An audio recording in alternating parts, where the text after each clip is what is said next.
जय Hind. BPSC tree का result date जो है जारी कर दिया गया है। साथ ही आपका मेरिट लिस्ट बनते समय बहुत सारा दिक्कतों का सामना करना पड़ सकता है।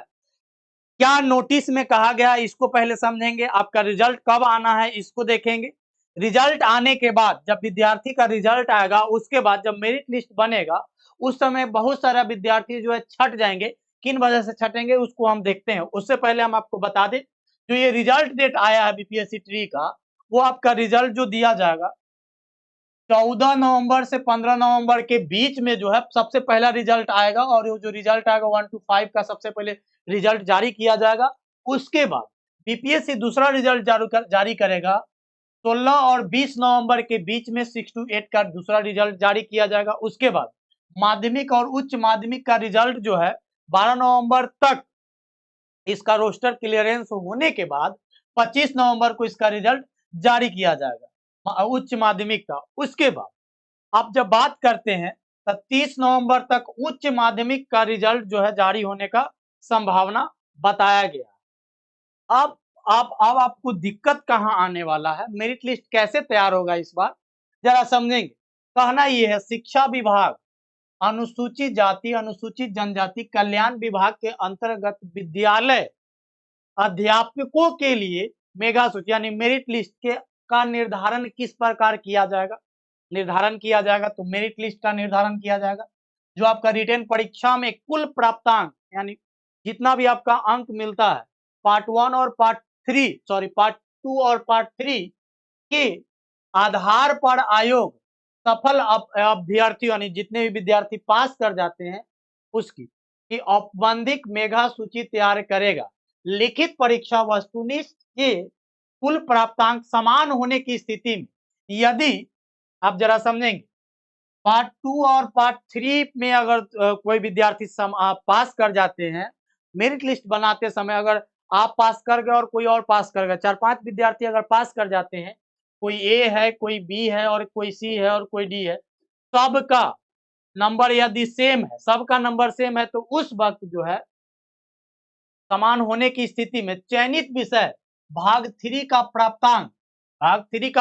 प्राप्तांक जितना भी अंक होगा चयनित विषय के में समान अंक होने की स्थिति में भाषा पार्ट 1 का जो आपका एग्जाम लिया गया है विषय के प्राप्तांक के अनुसार मेगा सूची तैयार किया जाएगा।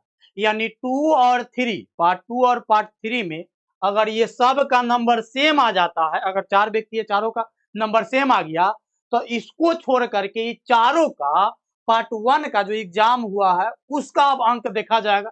अब यहाँ देखेंगे प्राप्तांक के अनुसार मेरिट लिस्ट निर्धारण होगा। अब भाषा आप जरा ध्यान दीजिएगा भाषा में भी अगर सेम आ गया यानी पार्ट 1 का जो एग्जाम दिया उसमें भी अगर अंक सेम आ गया तो इस स्थिति में उम्र यानी एज के आधार पर डेट ऑफ बर्थ के आधार पर यानी जिसका डेट बड़ा जिसका उम्र पार कर रहा उसको ले लिया जाएगा।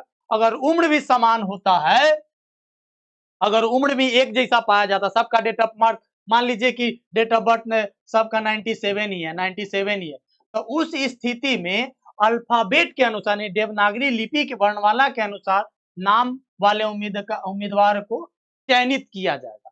कहने का मतलब क्या है अगर सबका डेट ऑफ बर्थ भी सेम है प्राप्तांक भी सेम है नंबर भी सेम है तो उस वक्त जो मेरिट लिस्ट में नाम आना है उस वक्त नाम आएगा मतलब मान लीजिए कि इसका अमर नाम है तो पहले ए का लिया जाएगा बाद में प का लिया जाएगा कोई का पवन नाम है तो बाद में प का लिया जाएगा। अब आगे जब बोला गया नोट में यहाँ पे बोला गया है नोट में औपबंधिक परीक्षाफल प्रकाशन के पश्चात पूरक परीक्षाफल प्रकाशित नहीं किया जाएगा।